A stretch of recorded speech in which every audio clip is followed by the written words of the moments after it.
खौसेथि बर' सुबुं आफाद संयुक्त बर' गणमंच इउनाइटेड बर' पिपल अर्गेनाइजेशननि जा गुथि बोसोरसालिया जुथुमा बेखौ गुवाहाटीनि श्रीमन्त शंकरदेव कलाक्षेत्रआव पान्जाबारियाव थानाय जों खुंनो मिरु आफादा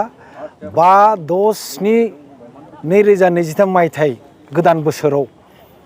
लानाय जाबाय आरो बेनि थाखाय आं वर्किं प्रेसिडेन्ट जानानै जाखिनि जोङो खामानि मावनांगौ मोनसे कनफारेन्सआ जाफुंसार होनो थाखाय जाफुंसार जानायाव जाफोर माने हाबाफारिखौ मावनांगौ बे हाबाफारिफोरखौ मावफुंजोबनाय जाबाय जोङो आरो गेजेराव साननै दङ दिनै गाहाय खुन्थिया गायनाय जायनाखि लाइ खुदा गायनाय बे गायनायाव जोंनि अथरिटिया जिहेतु जोंनो दिनैसो पारमिसन होदों दिनै माने बेवहाय बारा सप्तासे 2 सप्ता आगोलनिफ्राय बेखौ बाहायनो मोना दा गेजेराव साननैल' दङ साननै थाब्लाबो दिनै जोंहा जेखि जा मावनांगौ जों मावजोबनो हाबाय जोङो खावलायो मिरु आफादा जि 22 गं माने जिल्ला कमिटि बे 22 गं जिल्ला कमिटिनिफ्राय जाखिनि डेलिगेट्स अबजार्भार कालचारेल ट्रप्स बिथांमोनखौ जि जायगायाव लाखिनांगौ बेखिनिखौ जों खालामबाय जों बिभा भबन बिथांमोनखौ लादों बेफोरखौ लादों कलाक्षेत्रआवबो जोङो मोनबाय शिल्पग्रामावबो जों मोनबाय ओंखायनो थाफैनायनि थाखाय निस्सय जेबो उसुबिदा जानाय नङा आङो बानजाय आफादनि जानानै जोंनि मिरु आफादनि जानाखि जिल्ला कमिटि बिथांमोननिफ्राय फैनो थाखाय आङो गुरै खावलायनाय थाबाय बेजों लोगोसे जोङो 5, 6, 7 5, 6, 7 जानुवारि खालि जोङो मोनसे एक्जिबिसन मोनसे प्रदर्शनी जों लानाय जादों आरो बे प्रदर्शनीयाव बे एक्जिबिसनाव जों बर'फ्रा जाखिनि जायो ट्राइबेलफ्रा जाखिनि जायो मोनसे मिटिं बा एक्जिबिसनाव जाखिनि फानो बिथांमोना जगाजग खालामदों बिथांमोना बुरजायै फैगोन बिनि अनगायैबो गोबां जि दखान आरो असमिया गहनानि दखान गोबां बेबायदि इनस्टिटिउसन बा आफादफोरा बाहागो लादों जोंहा मोनसे मा होनगोन आं इउजि ब्रह्मनि जायनाखि डिपार्टमेन्ट हेन्डलुम एन्ड टेक्सटाइल आरो सेरिकालचार बिथांमोननिफ्राय मोजां मोनसे रेसपन्स लोगोसे कालचार डिपार्टमेन्टनि जायनाखि मन्थ्रि मानगोनां मन्थ्रि बेजों लोगोसे माखासे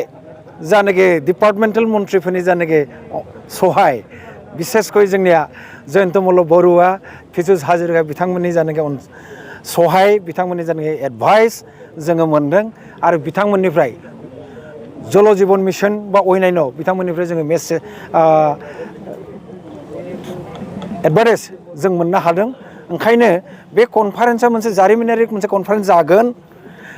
बर' कसारि वेलफेयार अट'नमास काउन्सिल जोनोम मोननायनि उनाव थांनाय 1.5 बोसोराव जोङो आसाम सरकारनिफ्राय 2 रां बावजा जों मोननो हाबाय बे रां बावजाजों दिनै बर' कसारि वेलफेयार अट'नमास काउन्सिलनि मानगोनां चिफ मिनिस्टार बसुमतारिनि दैदेननायाव जों मा हाबाफारिफोर लानो नागिरदों बेयो इतिमধ্যে बेरखांदों बेबो गासैबो जोंनि नैबे 28 गंजानि जिल्ला कमिटियाव थानाय बर'फोरनि ओनसोलाव बे हाबाफारिखौ मावफुंनाय जादों बिनि बागै सेन्ट्रेल कमिटिया नैबे कनफारेन्सआव गोबाङै मोनसे सरसा खालामगोन सावरायगोन आरो जोङो गुवाहाटीयाव लाबोनाया बेनो जे आसाम सरकाराबो जोंनि काउन्सिला मा मावखो आसाम सरकाराबो सिदायै मिथिथों बिथांमोना जुदि रां हरदों जोंनो ओंखायनो बिथांमोना मिथिथों ओंखायनो जोङो बे कनफारेन्सखौ बोरैहाय मोजांनिफ्राय साबसिन खालामनो हायो साबसिननिख्रुइ साबसिन खालामनो हायो बेखौ नाजानाय जादों आरो बेवहाय गुवाहाटीयाव थानाय कामरुप मेट्र'आव थानाय बर' साउथ कामरुपनि खौसेथि बर' सुबुं आफाद नलबारिनि खौसेथि बर' सुबुं आफाद बेनिफ्राय कामरुप रुरेलनि खौसेथि बर' सुबुं आफाद लोगोसे कामरुप गासै 5 जिल्लाजों खुंनो लानाय जानाय हाबाफारि बेवहाय गासिबो बिथिंनिफ्राय जोंनि रायजोफोरा गोरों गोराफ्रा जोंखौ मदद होदों आसा खालामो जोङो कनफारेन्सनि डेटआ साननै दङ मोजाङै मोजां जागोन 5 अक्ट' जानुवारिनि गोदान बोसोरनिफ्राय जागायजेनगोन आरो बर'फोरनि मिथिङा बेनो गिबि जागोन बायदि नुबाय आङो सेन्ट्रेल कमिटिनि ओंखायनो खोब मोजां जागोन बेवहायनो जोंनि बानजाय आफादनि जानानै बयखौबो खेबसेबो खावलायबाय लोगोसे गोदान बोसोराव 2023 मायथाइखौ खौसेथि बर' सुबुं आफाद जोंनि काउन्सिल आरो बर' गौथुमनि बा जों बयबो मोनसे चेलेन्ज हिसाबै लानानै बेवहाय how to transform how to translate the new year 2023 in favor of Boro people, in favor of people living all over the state, inclusively जोङो बोरैहाय खामानि मावनो हायो, बोरैहाय ट्रेन्सलेट खालामनो हायो जोंनि मोजांनि थाखाय आफा आनान गसाइया निस्सय जोंनो गोहो बोलो होगोन, जोंनो लामा दिन्थिगोन। बेखिनिखौनो नोंथांमोननि चेनेलनि गेजेरजों फोसावफिननानै आंनि फोसावनायखौ एसेनो दोनथ'बाय। गोजोन्थों।